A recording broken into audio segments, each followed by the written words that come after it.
Twongeye kubaha ikaze inshuti bakunze bishimwe TV, turabasuje cyane mu izina rya Yesu kandi tubabwira ngo umwaka mushya muhire wa 2021. Duherukana muri Vision 2020, umwaka utarahiriye abantu benshi cyangwa se mu buryo butandukanye, wagiye ubamo ibintu bisa nkaho byatugoye cyane, ntago ari twebwe twenyine, yaba mu Rwanda, ku isi yose. Byari ibihe bikomeye, ariko turashima Imana yuko twawurenze turi bazima, ndetse tugatangira n'uyu nguyu wa 2021 twiragiza Imana kugira ngo wowe wenda tuzagere ku mpera zawo. Nubwo ibibazo bitabura, ariko byibuza harimo inyoroshya atari nk'uyu mwaka wa 2020, kuko watubereye mubi cyane cyane nk'abanyarwanda. Wabaye nk'uko tutawutekerezaga, kuko twumva ko 2020 azaba ari umwaka w'ibisubizo, umwaka w'ibyiza, ariko ntabwo ariko byatugendekeye. Ariko ibintu byose bibaho kubw'impamvu z'Imana, Imana ibizi impamvu. Rero bakunze Ishimwe TV, mbifurije umwaka mushya muhire wa 2021, kandi n'umwaka tuzarushaho kugenda tubashakira ibyiza kugira ngo turusheho kubakorera ibibanogeye kandi binyuze mu mucyo. Rero kuri no munsi tubafitiye umutumirwa, umutumirwa tuzarushaho kugenda tubana iminsi myinshi itandukanye. Reka ariko mbivuga, nubwo ari ubwa mbere ageze kuri no murongo wacu, cyangwa se kuri itangazamakuru ryacu, ariko tuzakomeza kugenda tubana. Reka rero tumuhe ikaze. Yitwa Ineza Moses, ariko turamuha umwanya yibwira abadukurikiye kugira ngo barusheho kumumenya. Tubaha ikaze, mwatangira mwibwira abadukurikiye kugira ngo babashe kumenya ese Moses ni muntu ki. Murakoze cyane. Amazina nitwa Ineza Moses, nkuko wabivuze. Nishimiye kugera muri studio z'Ishimwe TV, kandi turishimye Imana ko turi bazima, twabayeho mu buzima bwo guhangana n'ibiza n'izindi ngorane. Bamwe bagiye bahura n'ibibazo, ariko turacyariho, turashima Imana. Murakoze cyane. Yego. Uvuze ngo ni Ineza Moses. Baraka, pana Baraka. Baraka. Kaduri n'inzobe. Murakoze cyane ko twakira. Turishimye cyane kugera muri studio z'Ishimwe TV. Namwe dusanze mushima Imana, twaherukana gashize igihe, ariko dushimye Imana ko turacyariho. Dushimye Imana rwose. Yego, rero tugiye kuganira kugira ngo mugire icyo mugeza ku bakunzi bacu. Dufite abakunzi badukurikirana, ariko nyine bakunda n'ibyiza kandi n'ibyo mutuzaniye. Ariko mbere na mbere uko twinjira tujye mu kiganiro nyirizina, ese undi Ineza Moses, undi mu buzima busanzwe akora iki?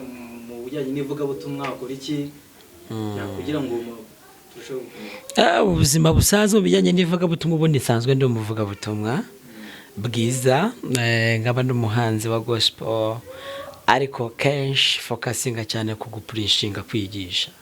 Nibyo bifite umwanya mwinshi, kuko nkunda kuririmba. Iyo nabiboneye uburyo ndaririmba, kuko Bibiliya ivuga ngo iyo umuntu aririmbye abasenze kabiri.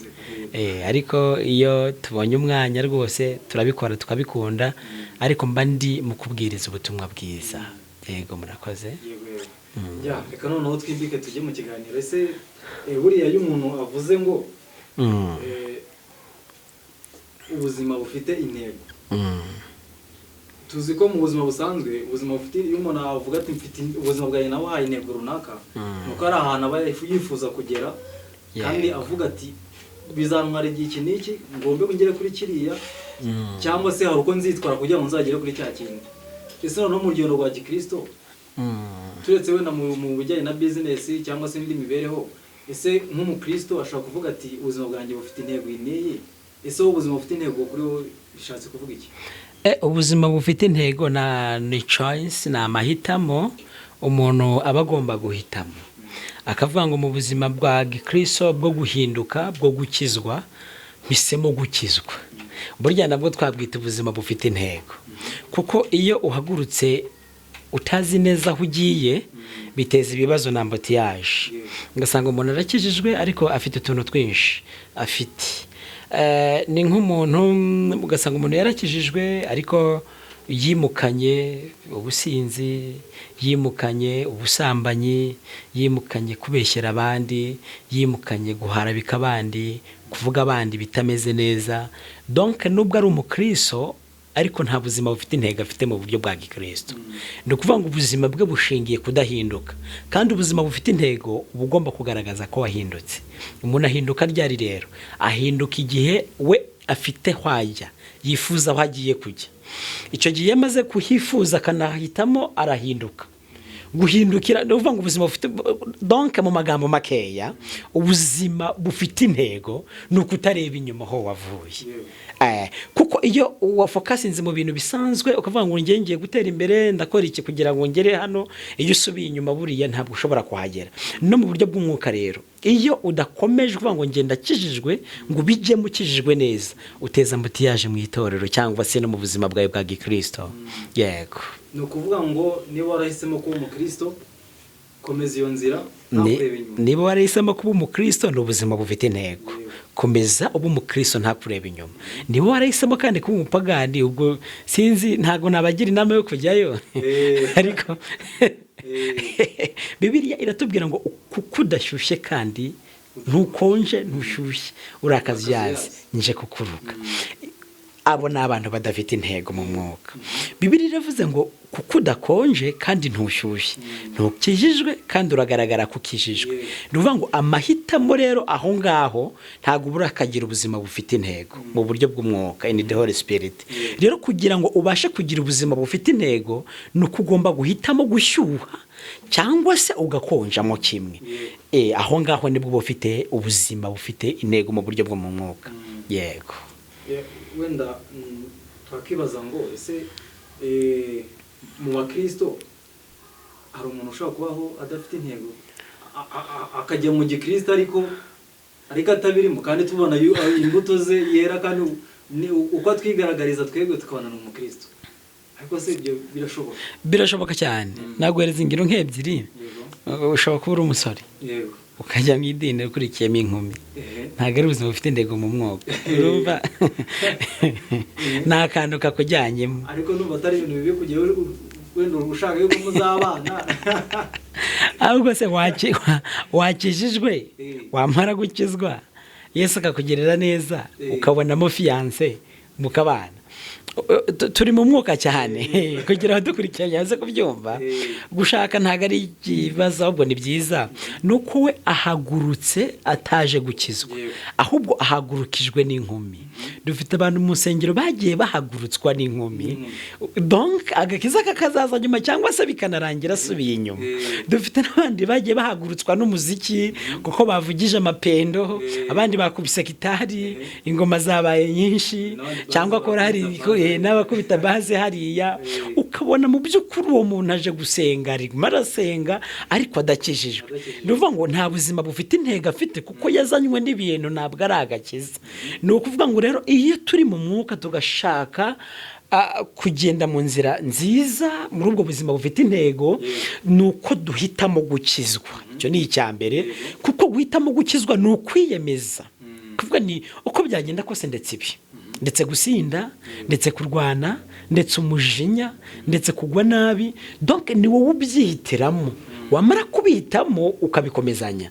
Ariko iyo dukijijwe dufite ikindi kintu kiduhinduye, pasiteri yabwirije neza, urumva ako kantu, cyangwa se basuye ririya torero ryansuye, nzajyayo kuko bakunda gusurana.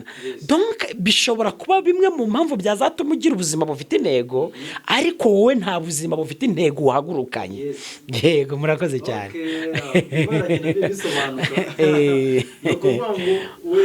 Buri muntu wese dukurikiye hano yibaze, ese nahisemo urugendo rwa gikristo nshingiye kuki? Ntabwo ariyo nkumi nziza nakurikiye, ntabwo ariyo gitari nziza nakurikiye, ariko se buriya aramutse agiyeyo akagenda yikurikiye ariko umwuka ukamufatirayo, ari ikibazo. byaba ari byiza byaba ari byiza cyane gusa ntabwo bikunda kubaho cyane ushobora gukururwa n'ikintu runaka muri eglise kikagufata wageramo umwuka akarusha ya ryarari ryawe none ryarari ryawe iyo rimaze kurangira rero ukomezanya n'umwuka kuko umwuka kenshi iyo yafashe umuntu biroroshye cyane biravuga ngo nicyo gituma ndazabasiga mwenyine nk'imfubyi nzabasigira umufasha ari we umwuka wera uwo ni Yesu wabivuze agiye kuva kubigira umwuka wera iyo yigisha umuntu amuhereza ubushobozi bw'ikintu atari afite akakimenya akakibamo kikanamuryohera rero ashobora gukururwa n'inkumi cyangwa n'ikindi kintu runaka n'ibyuma cyangwa n'undi muntu ku ruhande ariko yagira muri eglise umwuka akaba mwinshi umwuka w'Imana wera niwe ndi kuvuga kuko n'imyuka yabaye myinshi none iyo umwuka mufashe akamufata ni umwigisha uko agenda uko yitwara imico yiwe uwo muntu ashobora no gukomera kuruta uwo muntu wahagurutse afite ubuzima bufite intego noneho utagira ngo noneho tujye ku cyo wateguriye abantu uyu munsi wabagezaho cyerekeranye n'ubuzima bufite intego nubwo wenda twagiye tubicamo ariko byanze bikunze hari icyo wadutegura umunsi ushaka kutugezaho ndetse n'ubutumwa waduha ubuzima bufite intego ni ibintu bibiri nigerekwa no kudacika intege tuzagira tuvuga ibintu byinshi ko tuzabana n'aba bavandimwe badukurikiranye ku Ishimwe TV ariko niyerekwa iyo umuntu afite iyerekwa ntabwo yumva ibyo abantu bamubwira iyo umuntu azahajya ntabwo yumva abantu bamukurura inyuma mu Kinyarwanda baravuga ngo iyo umuntu agusakuriza ari inyuma ntukamugirire ubwoba uzagirira ubwoba umuntu gusakuriza ari imbere kuko ni hoya yakubuza kugenda bisobanuye iki rero umuntu wese waguca intege ariko uzi yuko ari inyuma yawe mu bijyanye n'imitekerereze mu bijyanye n'imikorere mu bijyanye n'ibikorwa mu bijyanye n'ahuye uwo muntu ntuzamugirire ubwoba uzamureka avuge namara kuvuga zaroha ceceke wowe uzakomeza ujya imbere kuko imbere aho ujya wowe urahazi ubwo nibwo buzima bufite intego mu buzima bufite intego duhura na kondize donc duhura n'ibintu byinshi bibivunanye ndaguhereza ingero z'ibintu bitatu iyo utangiye ubuzima ufite aho ushaka kujya nibwo bona abantu baguca intege iyo ushaka gukomeza ujya imbere uhura n'abantu bakuvuna abantu bakuvuga uko umeze donc ubuzima bwawe bukaba muri ntabyita ngo bimeze gute se ugahora mu mibereho yawe umeze nk'umuntu utazi ko ufite n'abantu bagukunda reka ntange ingero nk'ebyiri hano ni ukuvuga ngo ubu buzima bufite intego umukristo aba agiye gufata cyangwa aba agiye guhagurukiramo bugizwe n'ibice bibiri ni iyerekwa no kwihangana iyo umuntu afite iyerekwa nibyo nari ndimo ndasobanura ntabwo ucibwa amagambo y'abari inyuma bakuvuga n'abakubwira ko utazabishobora urakomeza ukazabishobora ariko ugomba kuba ufite impano waba utayifite ukayishakamo ukayihingamo ukayigira yo kwihangana ntushobora gutsinda utihanganye aho kugira ngo ujye ukomera abandi amashyi ujye ureka bagukomera amashyi biva muri bwa buzima bufite intego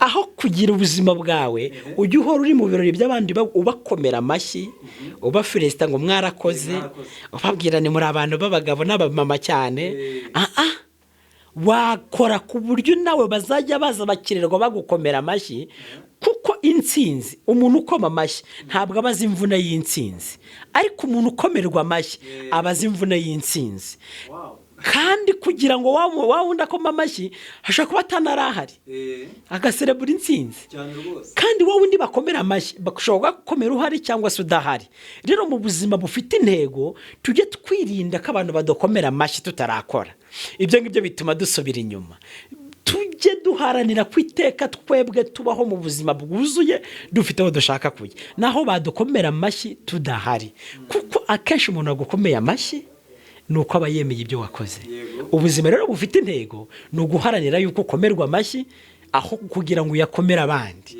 nashishikariza abantu bifuriza donc bajya bifuza kujya gukomera amashyi abandi ko bahinduka bagasaba Imana bagafokasinga ku buzima bufite intego habwo bakajya bakomerwa amashyi uzi kuba wubatse nk'urugo rwiza bakaza bakagukomera amashyi ko uri gukora anniversaire y'imyaka 50 uri kumwe n'uwo mwashakanye. Ni ibintu biryoshye. Reba abantu bagukomeye amashyi, harimo baba baratandukanye n'abagore babo n'abagabo babo, harimo baba barananiranye mu ngo barara barwana, ariko iyo ufite ubuzima bufite intego, nicyo cyatumye bagera kuri 50 baserebura anniversaire iyo myaka babanye. Nuvuga ngo rero nitugira ubuzima bufite intego, impfu za hato na hato zizavaho. Nitugira ubuzima bufite intego, divorce nazo zizagenda zishira gake gake. Nitugira ubuzima bufite intego, tuzasenga dukizwe neza, ibisambo byo mu madini no mu matorero be bivuyemo, kubera ko twagize ubuzima bufite intego. Yego. Rero akantu rero nk'imwe mu byo uvuze k'ingenzi ku muntu wifuza kuba ubuzima bufite intego, ikintu cya mbere no kwihangana. Kuko mu rugendo cyangwa se mu byo twifuza akenshi kugeraho, ya mu by'ubuzima busanzwe ndetse n'ubwa gikristo, tugira duhoramo n'imitego. Iyo mitego rero ubashe kutayihanganira, ntangiye gushyize hasi. Ushobora kuba ufite nk'abantu b'inshuti cyangwa se nako turabagira bakicara mu kabari, bakumva bari kuvuga nk'ibiganiro ngo mitsingi ikonjera ryo. Iyo udafite ubuzima bufite intego, birangira uyinyweye. Ugasanga uvuga ngo gusambana n'inkumi z'i Kigali ngo biraryoshye, bigezweho, abantu basaze. Ibyo bintu byatesheje na leta umutwe, abantu bishyira ku mbuga nkoranyambaga bambaye ubusa, ukabugiyemo naho. Iyo udafite ubuzima bufite intego nk'umukristo, birakugora cyane. Rero uba ugomba kwihangana. Intwari ikomeye kuruta izindi kugira ngo ubashe gutsinda, ubashe kurongora bizagende neza, ntuzaca inyuma umugore wawe, cyangwa se ntuzaca inyuma umugabo uzashaka, cyangwa se uzakomeze n'abantu uzabahereza uburere bwiza. Nuko ugomba kuba ufite impano bita kwihangana. Iyo utihanganye muri business birapfa. Iyo utihanganye urwo washatse warusenya. Iyo utihanganye fiance muri gufiansanya kubera ko watinze kumurongora cyangwa nawe kurongorwa, byarangira bifeyirinze. Ariko kwihangana bituma ugera ku buzima bufite intego. Kandi buriya Bibiliya ivuga ngo kwihangana byemeza umutware. Iyo wihanganira ibikugerageza, uba ugomba kwiga utuntu tubiri mu kwihanganira ibikugerageza: kwakira ibyo bakuvuze ukabyemera, ariko ugaceceka. Ni byiza cyane. Reka rero bakunzi b'Ishimwe TV, njye ndumva ari ibintu bizaba biryoshye. Ndakeka reka duse nk'abasubikira aha ngaha, kuko ndabizi ni ikiganiro twifuza yuko kizagicaho kenshi gashoboka, ariko bizaterwa namwe mudukurikiye uko muzagenda mugikunda, uko muzagikunda cyane, uko bizagenda gicaho kenshi cyane, kugira ngo mubashe kwiyumvira cyangwa se ubashe kumenya se ubuzima bwanjye bufite intego, cyangwa se ndacyari kujarajara ntabwo nzi ibyo ndi. Rero nabararikira ngo mujye mukurikira kino kiganiro, muzajya mwibona iminsi yagiciraho, ni iminsi numva ko ihagije, ariko muzagenda mubibona. Rero reka dushimire umutumirwa wacu, nifuza yuko kandi munamusabira ku Mana kugira ngo ikomeze mutize amagara mazima ndetse n'ubwenge, kugira ngo arusheho guhugukirwa n'ubuzima bufite intego, kugira ngo azabone ibyo asangiza abakunzi bacu. Ndagira ngo usoza mu magambo make n'icyo wabwira abantu bakurikiye Ishimwe TV.